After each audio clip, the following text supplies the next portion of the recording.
Bonjour, aujourd'hui nous allons parler des bases. Ne vous êtes-vous jamais demandé pourquoi une heure est divisée en 60 minutes et un jour en 2 fois 12 heures? Dans la vie de tous les jours, on compte en base 10, mais nous allons voir que ce choix est tout à fait arbitraire. Tout d'abord, qu'est-ce qui définit une base?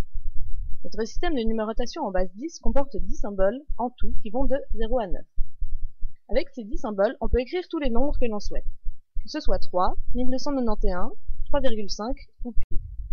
Mais que se passe-t-il si on décidait de changer de base? Rien ni personne ne peut nous empêcher de compter en base 4 par exemple. En base 4, on aurait 4 symboles. 0, 1, 2 et 3. Et que produirait l'opération 2 plus 2 dans notre nouvelle base? Faisons le calcul étape par étape. C'est-à-dire incrémentons successivement 2 fois le chiffre 2. Mais tout d'abord, ajoutons un 0 devant.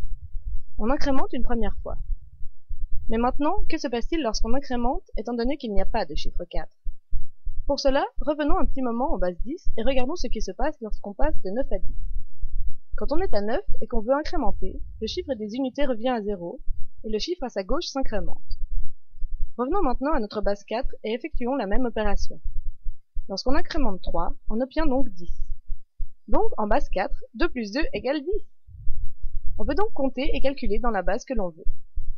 Par exemple, en base 7, 265 plus 43. 5 plus 3 égale 11, on retient 1.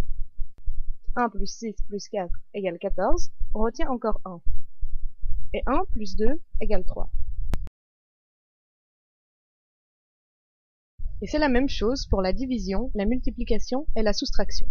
Comme je le disais précédemment, on compte habituellement en base 10, système décimal, car nous avons 10 doigts et cela facilite le comptage. Mais si on regarde chez d'autres civilisations plus anciennes, les Babyloniens comptaient en base 12 ou 60, cela dépendait du contexte. La base 12 a été choisie car avec notre pouce, on pouvait compter 12 phalanges. C'est donc pour cela que nos journées sont divisées en 2 fois 12 heures, qui sont elles-mêmes divisées en 60 minutes. Les Mayas et les Aztèques, eux, comptaient en base 20. Et on en trouve encore des traces dans le 80 français. De façon plus contemporaine, en informatique, on compte soit en base 2, système binaire, soit en base 16, système hexadécimal. Vous voyez donc que la base du système numérique est un choix tout à fait arbitraire qui dépend de son utilisation et ou de sa praticité. Et vous, dans quelle base allez-vous compter à partir de maintenant?